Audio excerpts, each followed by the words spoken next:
마태복음 9장 32절로 34절 말씀입니다.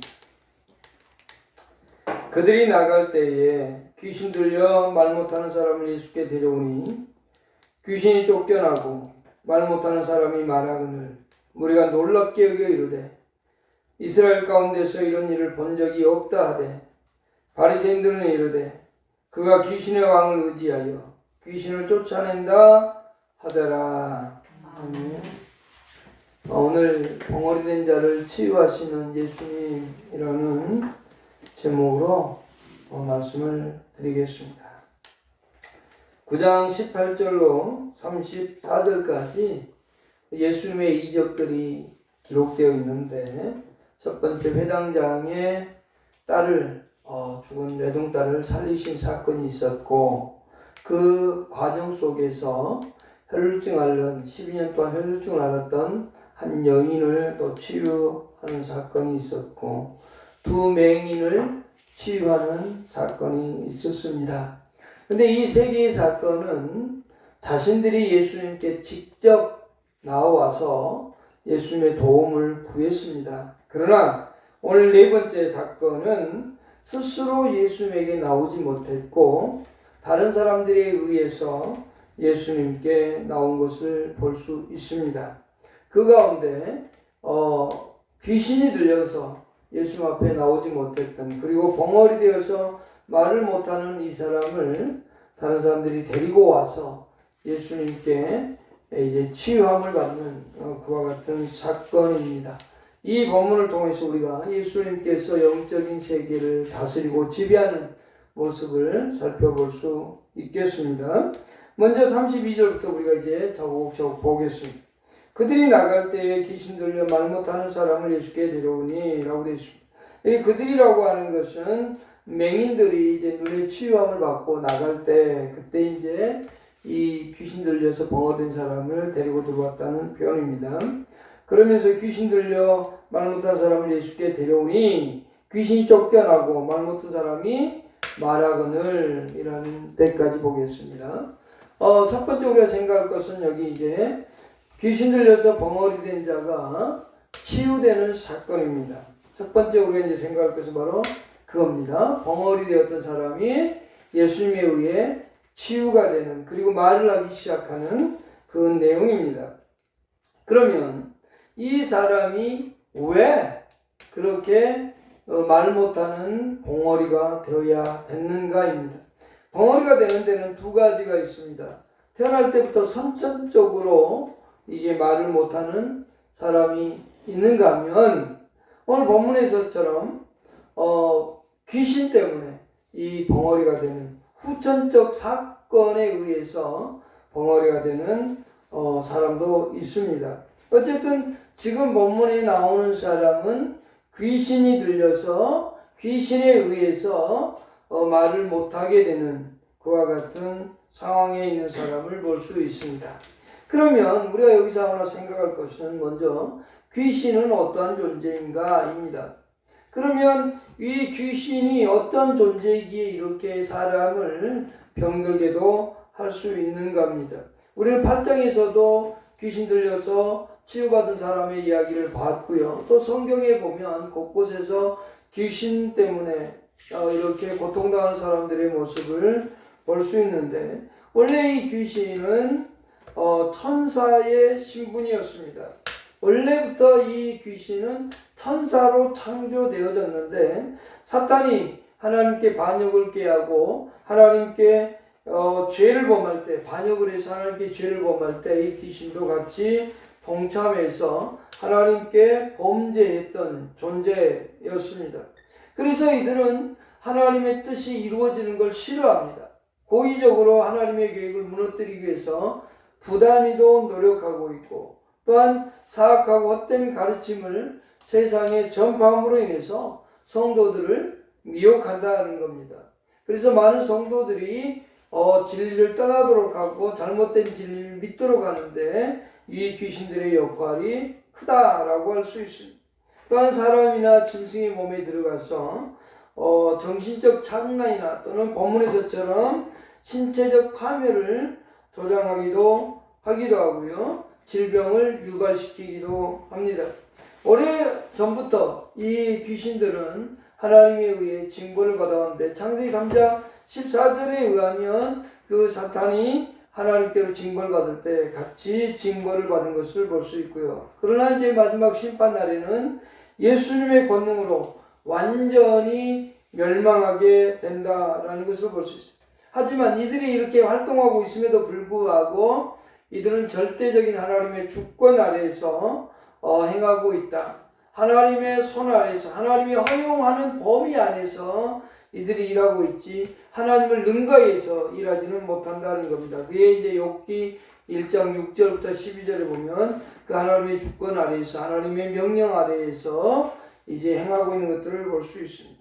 또한 아직은 때가 예수님께 다 이루기 전이었기 때문에 부분적으로 귀신이나 사탄의 세력을 징벌하는 모습은 보이지만 완전하지 않게, 완전히 멸하지는 않았다. 그래서 이 사탄들은, 이 귀신들은 지금도 우리 성도들을 대적하고 있다. 그래서 베드로 사도는 이 귀신들을 대적할 것을 베드로전서 5장 8절로 9절에서 얘기하고 있습니다. 그래서 우리를 우는 사자같이 삼키려고 찾아다니니까 우리는 근신하고 깨어서 마귀를 대적하라는 것이 이제 베드로 사도의 권면입니다. 그렇기 때문에 오늘날도 지금도 이 영적인 세계 속에서 그들의 무리들은 일하고 있다는 것을 잊어서는 안 됩니다. 그래서 베드로 사도의 말을 우리는 늘 마음속에 기억해야 됩니다. 마귀를 대적하라. 그 이전에 근신하고 깨어 있어야 된다라고 말씀을 했고, 이 마귀의 특성에 대해서 베드로 사도는 5장 8절에서 우는 사자같이 굶주려 있는 사자처럼 우리를 삼키려고 그렇게 두루 찾아다닌다라고 했어요. 그러면서 성도들이 해야 될 것은 바로 마귀를 대적해야 된다라고 했죠.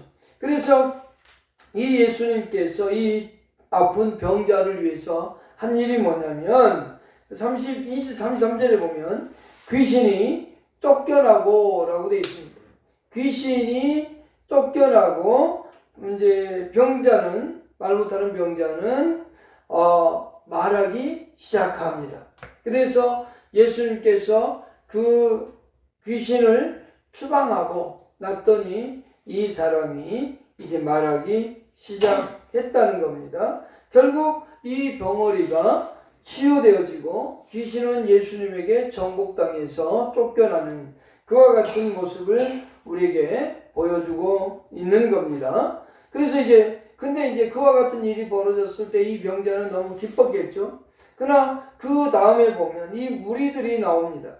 이제 그 주위에 있던 사람들의 반응, 그리고 이 이루어진 사건에 대하여 종교 지도자들인 바리새인들의 반응이 이제 33절과 34절에 나타납니다. 이 예수님의 그 병어된 자를 치유하신 사건을 본 무리들의 반응을 이제 우리는 두 번째로 살펴볼 겁니다. 함께한 무리들이 어떤 반응을 보이는지 이제 우리가 크게 두 번째 생각할 주제입니다.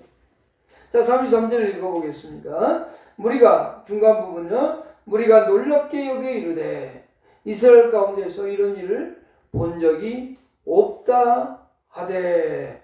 자, 이스라엘 사람들이 지금 이 예수님 앞에서 이루어지는 일을 보고 그들은 아주 놀랍게 여겼습니다. 아주 귀하고 신기한 것처럼 그들은 여겼다는 겁니다. 왜냐하면 이 예수님의 치유에는 두 가지의 이적이 포함되어져 있습니다. 첫 번째는 귀신을 쫓아내었다는 것 하나와 벙어리가 말하기 시작했다는 겁니다. 그래서 이중적인 이적을 행하는 이 모습을 보고 그들은 아주 놀랍게 여기면서 한 말이 있습니다. 그들은 이렇게 고백을 합니다. 이스라엘 가운데서 이런 일을 본 적이 없다. 우리는 지금까지 이렇게 놀라운 기적을 행하는 것을 단 한 번도 본 적이 없다 라고 말합니다. 이것은 무슨 얘기냐면 예수님이 지금 행하고 있는 이 능력이 절대적인 능력을 인정하고 있고 고백하고 있는 겁니다. 반면에 또 다른 차원에서 생각해 보면 이 예수님이 진짜 신적인 능력을 가지고 계시는구나. 이 예수님만이 진짜로 신의 능력, 하나님의 능력을 행하고 있구나. 귀신을 쫓아낸다는 것은 우리 인간이 할 수 있는 일이 아니었고, 벙어리를 말하게 만드는 것은 당시 의학 수준에서는 불가능한 겁니다. 지금도 마찬가지지만 지금도 벙어리된 사람을 말하게 하지는 못합니다. 그러니까 이것은 오직 하나님만이 행하실 수 있는 능력이다. 그런데 지금 육체를 입으신 그 예수님이 이것을 행하고 있으니 사람들이 놀랄 수밖에 없는 거죠. 그래서 이 무리들이 고백한 이 말은 결국은 예수 그리스도가 진짜 신의 능력을 가졌구나, 진짜 우리가 기다리던 메시아구나 라고 하는 것을 인정하고 있는 모습입니다. 이스라엘 가운데 이런 능력을 우리는 본 적이 없다. 이스라엘 가운데서 이렇게 이중적인 능력이 나타나는 것은 우리가 본 적이 없다라고 그렇게 얘기하고 있습니다. 하나를 행할 수는 있을지 모르지만 이 두 가지를 동시에 한 번 해결함으로 인해서 동시에 다 해결하는 걸 보니 너무도 놀라운 겁니다. 그 이전에 회당장의 딸을 죽은 것을 살렸죠. 그 다음에 혈증 앓았던 여인을 치유해줬죠. 두 맹인을 고쳐주셨죠. 그런데 여기는 그 맹인을 고친 것처럼 말 못하는 사람을 말하게 했는데 그것만 하는 것이 아니라 귀신도 쫓아내는, 귀신도 쫓겨가는 것을 보니 야, 이분이 진짜 신의 능력을 가지고 있구나. 아, 예수님만이 진짜 능력을 가진 하나님이시구나 라고 하는 것을 그들은 이렇게 고백하고 있는 거예요. 비록 그들이 인정할지 안 할지는 모르지만, 메시아로 인정할지 안 할지는 모르지만 이 고백 속에는 스스로가 그렇게 고백하고 있는 겁니다. 아, 이분만이 진짜 메시아구나 라고 인정하고 있다는 것을 우리가 볼 수 있는 겁니다. 자, 반면에 이제 세 번째 생각할 것은 누구냐? 바리새인들의 반응입니다. 34절 보십시다. 바리새인들은 이르되 그가 귀신의 왕을 의지하여 귀신을 쫓아낸다 하더라. 이제 12장에 보면 예수님, 여기는 아주 이제 마태는 간단하게 했지만 마태복음 12장 24절부터는 예수님께서 이 바리새인들이 귀신을 쫓아내는 것에 대해서 아주 신랄하게 할 때 예수님께서 설명하고 있는 내용이 22절부터 오는데, 마태복음 12장 22절부터 서서히 읽어보겠습니다. 그때에 귀신 들려 눈멀고 말 못하는 사람을 데리고 왔거늘 예수께서 고쳐주심에 그 말 못하는 사람이 말하여 보게 된지라. 무리가 다 놀라 이르되 이는 다윗의 자손이 아니냐 하니. 자, 마태복음 9장에서는 귀신 들려서 말만 못했는데 여기 12장에서는 말도 못하고 눈도 멀어서 보지도 못하는 그런 사람입니다. 이 사람을 예수님께 데리고 왔더니 예수께서 이제 고쳐줬어요. 그래서 그 말 못하는 사람이 말도 하고 보게 된 겁니다. 그때 무리들은 아, 이 사람이 진짜 다윗의 자손이다. 우리가 기다렸던 메시아다. 지금 그렇게 고백하고 있거든요.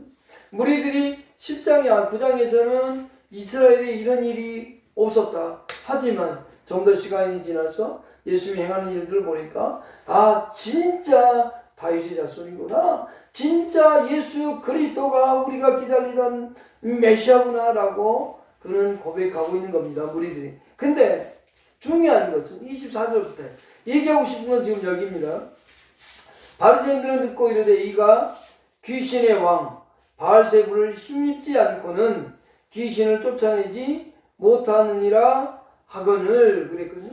다시 마태복음 9장에 보면 9장 34절에 바리새인들은 이르되 그가 귀신의 왕을 의지하여 귀신을 쫓아낸다 이렇게 말하고 있거든요. 그러니까 바리새인들은 지금 여기서는 귀신의 왕이라고만 했지만 구체적으로 그 귀신의 왕이 누구냐? 바알세불이다 라고 얘기하면서 그 귀신의 왕을 힘입어서 귀신을 쫓아낸다 이렇게 지금 말하고 있는 겁니다. 그때 예수님께서 대답하는 것을 이제 12장 25절부터 읽어보겠습니다. 예수께서 그들의 생각을 아시고 이르되 스스로 분쟁하는 나라마다 황폐하여질 것이요 스스로 분쟁하는 동네마다 집마다 서지 못하리라. 만일 사탄이 사탄을 쫓아내며 스스로 분쟁하는 것이니 그리하고야 어떻게 그의 나라가 서겠느냐. 또 내가 바알세불을 힘입어 귀신을 쫓아내면 너희 아들들은 누구를 힘입어 쫓아내느냐. 그러므로 그들이 너희의 재판관이 되리라. 이렇게 말씀하고 있거든요. 예수님께서 그렇게 얘기합니다. 그러면서 이제 더 구체적으로 답을 해요. 그러나 내가 하나님의 성령을 힘입어 귀신을 쫓아내시는 것이면 하나님 나라가 이미 너에게 임하였다라고 이제 구체적으로 설명을 하면서 좀 더 나아가 설명을 합니다. 지금 여기서 얘기하고 싶은 건 뭐냐면 다시 마태복음 9장으로 돌아가서 34절에 바리새인들의 반응입니다. 무리들은 일반 성도와 같은 무리들은 그 메시아를 보고 예수님의 능력 행하는 걸 보고 야 진짜 우리가 기다리던 다윗의 자손이구나. 우리가 기다리던 메시아구나. 이렇게 인정하고 있는데 이 바리새인들은 전혀 다르게 해석하고 있어요. 그들은 어떻게 해석하냐면 바리새인들의 반응 34절입니다. 세 번째 이제 생각할 거예요. 바리새인들은 이르되 그가 귀신의 왕을 의지하여 귀신을 쫓아낸다 하더라. 바리새인들의 왜곡된 성경 해석과 예수님의 해석을 볼 수 있어요. 예수님의 하신 능력을 해석하는 것을 잘못되게 해석하고 있는 겁니다. 예수님이 귀신의 왕의 능력에 의해서 능력을 행한다고 그들은 얘기합니다. 바리새인들은 하나님의 능력과 귀신의 능력을 혼동하고 있는 모습을 보여주고 있습니다. 그러니까 지금 예수님이 행한 것은 하나님의 능력이 아니라 귀신에 의한 능력이다. 절대적으로 하나님께서 이런 능력을 행하시지 않는다라고 하는 타락한 그들의 모습을 보여주고 있는 거예요. 영적으로 그리고 도덕적으로 타락한 그들의 모습을 보여주고 있고 예수님의 능력을 평가절하하고자 하는 모습을 보여줍니다. 그래서 예수님께서 12장에서는 내가 귀신을 쫓아내는 게 바알세불을 의해서 사탄에 의해서 쫓아내는 거라면 그러면 너희들은 누구에 의해서 귀신을 쫓아내느냐. 바리새인들도 그런 어떤 능력을 행하고자 했고 그런 귀신을 쫓아내는 사역들을 했단 말입니다. 그러면 그 행한 능력은 그러면 너희들은 하나님의 능력이냐? 이렇게 지금 아까 12장에서 예수님께서 물어보고 있는 거예요. 그와 같이 그들의 잘못을 지적해 주고 있습니다. 이것은 곧 그들이 얼마나 영적으로 무지한가를 보여주고 있습니다. 원래 귀신의 왕은 에그론의 수호신 바알세불을 가리키는 말입니다. 다시 말하면 이것은 성경 안에서 사탄을 지칭하는 말이었어요. 우리가 사탄을 얘기할 때 바알세불 이렇게 그 사람들은 얘기했다는 말입니다. 그러니까 지금 사탄의 의지에서 예수님께서 이렇게 능력을 행한 거다. 예수가 능력을 행한 거다. 그러니 예수의 능력은 하나님의 능력이 아니라 사탄의 능력이다. 그것에 대해서 예수님께서 이제 12장에서 신랄하게 변론함과 함께 변증함과 함께 동시에 그들을 책망하고 있었다는 거죠. 여기서 볼 수 있는 것은 바리새인들의 영적 무지 그리고 그들이 얼마나 큰 죄를 짓고 있는지를 볼 수 있는 겁니다. 그런데 스스로 그들은 자기들이 죄를 짓고 있다라고 인정하지 않습니다. 자기신들이 얼마나 무지한지를 보여주고 있음에도 불구하고 그들은 우리는 무지한 게 아니라 우리는 더욱더 거룩하고 더욱더 존귀한 것처럼 그들은 스스로 나타내 있는 겁니다. 그러면서 교만 속에 빠져있게 되는 겁니다. 그들은 진짜 하나님의 능력에 의해서 예수님이 행하고 있는 이 능력을 평가절함으로 인해서 그들이 어떤 죄를 짓게 되는가 하면 첫 번째, 예수를 메시아로 받아들이지 않는 죄를 범하고 있는 겁니다. 예수님은 구원자요 자신들의 약속되어진 메시아임에도 불구하고 결국 그들은 예수님을 메시아로 받아들이지 않고 있다는 겁니다. 이것은 구약에 예언되어진 성경을 전적으로 무시하고 있는 겁니다. 두 번째는 예수님의 온전한 능력을 부정하고 있는 거죠. 메시아로서 부정한 것뿐만 아니라 예수님이 진짜 행하고 있는 능력이 가짜라고 그렇게 부정하고 있는 겁니다. 예수님의 능력을 부정하는 죄를 범하고 있고, 또한 예수님을 사탄이라고 정죄하고 있음으로 인해서 신성모독을 지금 범하고 있는 겁니다. 바알세불, 그게 귀신의 왕을 의지했다면, 그럼 예수님 또한 귀신의 제자가 아니냐라고 하는 겁니다. 그와 같이 지금 바리새인들은 예수님을 정죄하고 있고 신성모독하고 있다라는 겁니다. 이것이 지금 바리새인들의 가르침인 거거든요. 그러면 당시에 수많은 사람들은 이 예수님의 가르침도 들었지만 바리새인들의 가르침도 들었거든요. 구약성경에 보면 엘리라고 하는 제사장이 있는데, 이 한나라고 하는 여인이 기도할 때 그 기도하는 모습을 보고 술 취한 여자라고 취급해버린 사건이 있었거든요. 얼마나 무지한가를 보여주고 있는데, 바로 이 바리새인들이 그러한 모습을 보여주고 있는 겁니다. 자신들이 얼마나 무지한가를 보여주면서도 자신들은 무지하지 않다는 것을 내세우고 있는 거예요.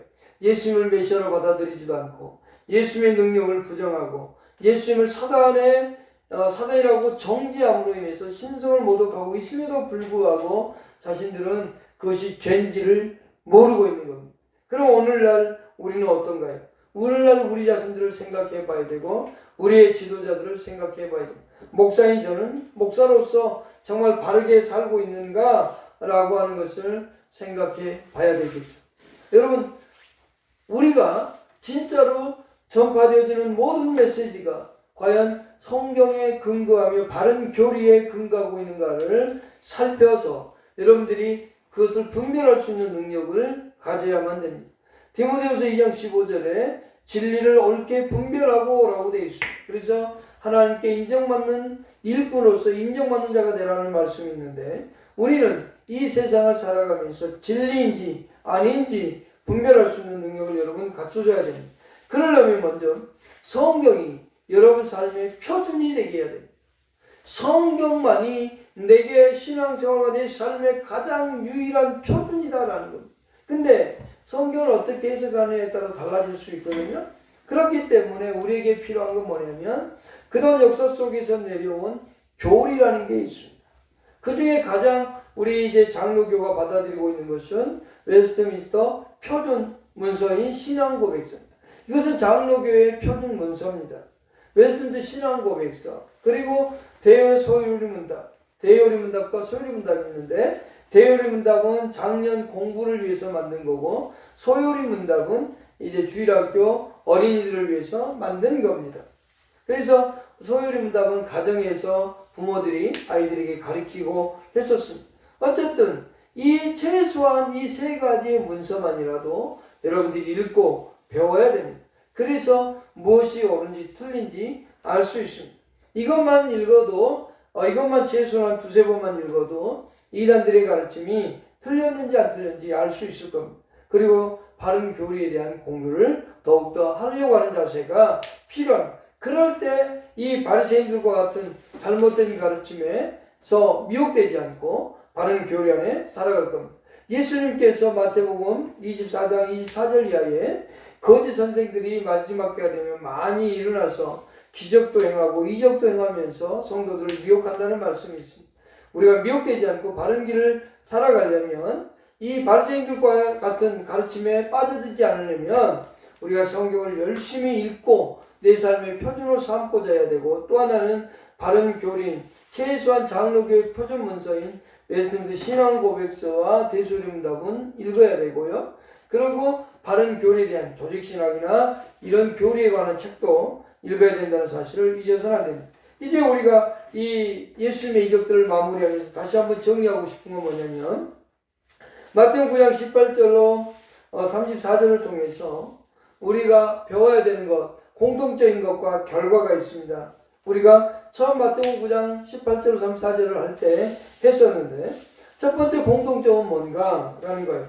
여기에 나오는 네 에게 이적이 있다고 그랬잖아요. 회당장의 딸 죽음에 대한 죽음을 살리신 것, 그 다음에 혈류증 앓는 자를 살리신 거, 치유하신 거, 두 맹인을 살리신 거, 그리고 치료하신 거, 그리고 오늘 벙어리를 치료한 사건, 이 네 가지 사건을 통해서 볼 수 있는 공통적인 거 크게 두 가지로 볼 수 있는데, 하나는 뭐냐? 그들 모두에게 절실한 필요가 있었다는 겁니다. 회당장이었던 그 사람에게는 외동딸이 죽었기 때문에 애동딸에 대한 슬픔이 그를 지배하고 있었습니다. 그래서 그 죽음으로부터 살림받는, 살아나게 하는 것이 가장 절실한 필요였고, 혈류증을 앓는 여인은 의사들을 찾아가서 치유하려고 했지만 치유가 되지 않았습니다. 그래서 모든 재산도 탕진하고 이혼도 당하고 거의 폐인에 가까운 삶이었는데, 예수님께서 치유해 주심으로 인해서 자유를 얻게 되었고요. 두 맹인은 앞을 보지 못했는데 예수님에게 제발 고쳐달라고 찾아왔을 때 치유함이 되었죠. 그리고 귀신 들려 벙어리된 사람은 귀신이 쫓겨나고, 그리고 자신이 말하는 것이 필요였습니다. 그러나 그 또한 자유와 치유가 함께 이루어진 사건입니다. 그래서 절실한 필요가 있었습니다만 그들 모두가 다 충족되었다는 거고요. 또 하나는 그들 모두가 다 예수님께 나왔다는 겁니다. 자의로 나왔던 타의로 나왔던 앞에 세 번째 세 개의 사건은 자신들에 의해서 나왔습니다. 회당장도, 혈류증 앓는 여인도, 그리고 두 맹인도 스스로 예수님께 찾아왔습니다. 그러나 여기에 타인에 의해서 왔던 귀신 들려 벙어리된 사람은 다른 사람들에 의해서 나왔습니다. 어쨌든 중요한 것은 자이든 타이든 간에 예수님께 나와왔다는 것이 중요한 겁니다. 올 한 해 우리가 예수님을 바라보자라고 하면서 이 앞주에 시작을 했습니다. 2021년을요. 그러면 우리는 예수님을 정말로 찾고 또 찾는, 그리고 예수님께 늘 나와보는 사람들, 그렇게 나아갈 때 어떤 결과들이 오느냐. 여기 네 개의 사건의 결과들은 사망이 정복되었습니다. 죽었던 자가 살아났습니다. 우리는 영적으로 죽었지만 영적으로 살리심을 받은 존재들이고요. 또한 혈류증 앓는 여인과 두 맹인은 치유함을 받았습니다. 질병이 치유되는 사건을 받고, 영적으로 귀신 들려서 벙어리된 사람은 예수님께서 영적인 세계를 지배한다는 것을 보게 되어진 겁니다. 우리는 예수 그리스도께 나올 때, 예수 그리스도를 또 찾고 찾을 때 우리에게 손해가는 것은 없다는 겁니다. 예수님을 올 한 해도 열심히 바라보고 찾고 찾는 여러분, 그래서 여러분의 절실한 필요들이 해결될 수 있는 한 해가 되시기를 축복합니다. 기도하겠습니다. 하나님